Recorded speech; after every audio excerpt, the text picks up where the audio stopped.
ब्रह्मा विष्णु महेश जी की मृत्यु होती है? क्या ये जन्मते मरते हैं? तो उत्तर देते हैं कि ये कभी जन्मते मरते नहीं। फिर प्रश्न किया जाता है, क्या इन ब्रह्मा जी विष्णु जी शिव जी के माता पिता हैं? वो कहते हैं जब इनका जन्म मृत्यु होता ही नहीं, माता पिता का प्रश्न ही नहीं। यदि ये उत्तर कोई आचार्य देता है या कोई गुरु देता है, वो अज्ञानी व्यक्ति है, वो लोक वेद सुना रहा है, वो दंत कथा सुना रहा है और इन भोली श्रद्धालुओं को, इन विश्वासियों को, या जो उस पर विश्वास किए बैठे हैं उसको, उस अज्ञानी को और संत आचार्य मान कर बैठे हैं, उनका जीवन नाशक है। ईसा मसीह जी ने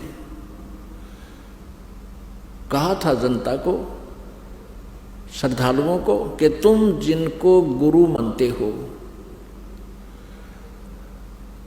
वो गुरु नहीं है, उनके पास आध्यात्मिक ज्ञान नहीं है। वो तुमसे इतना मीठा बोलते हैं, तुम उनको एक नेक व्यक्ति मानते हो, लेकिन वो तुम्हारे जीवन के खाने वाले राक्षस हैं। जैसे तुम उनको भेड़ मानते हो, वो भेड़ के रूप में भेड़िया है। और इसी बात का दुख माना था उन दुष्ट नकली गुरुओं ने और उस महापुरुष को मौत के घाट पहुंचवा दिया, जनता को सत्य से परिचित नहीं होने दिया। अब वो तो 2000 वर्ष पहले की बातें हैं। अब समाज शिक्षित है, इन नकलियों की दाल अब गलेगी नहीं। सदग्रंथ हमारे पास हैं और सदग्रंथों में हम इन तथ्यों को जब देखेंगे, फिर उन नकली गुरुओं को धिक्कार देंगे कि जुबान बंद कर लो, बस बहुत हो लिया तुम्हारा। अभी तक इन श्रद्धालुओं को अपने ही सदग्रंथों की जानकारी नहीं है। किसी भी पवित्र धर्म के श्रद्धालुओं को अपने धर्म के सदग्रंथों की जानकारी नहीं है। वो हमें क्या संदेश दे रहे हैं? उनके गुरुओं ने जो भी लोक वेद सुनाया है, उसको उन्होंने शास्त्र वाला ज्ञान मानकर शिरोधार्य कर रखा है। वो बिल्कुल व्यर्थ है।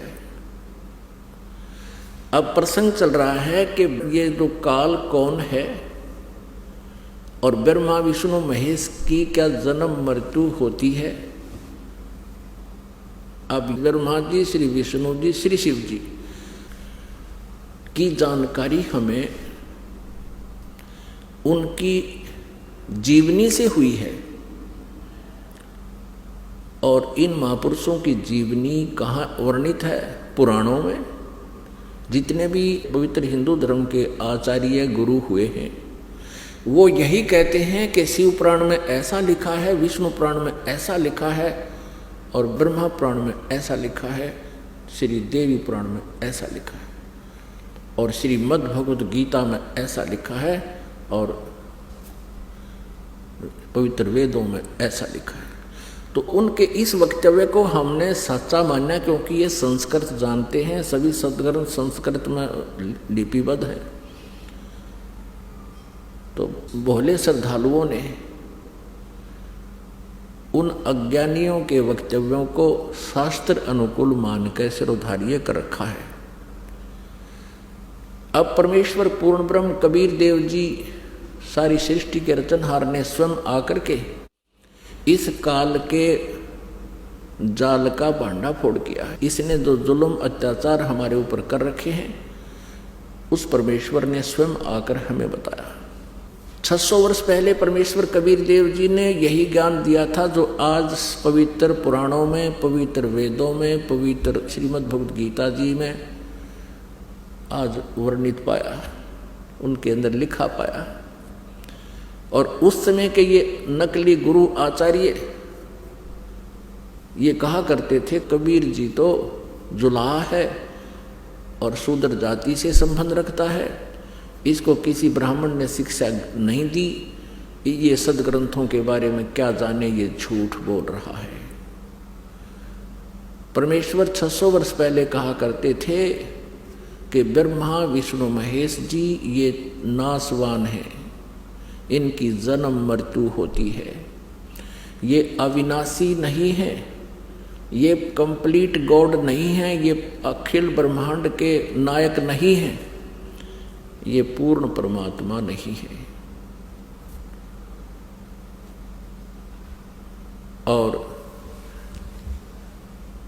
इनकी साधना करने वाले संकटों से मुक्त नहीं हो सकते।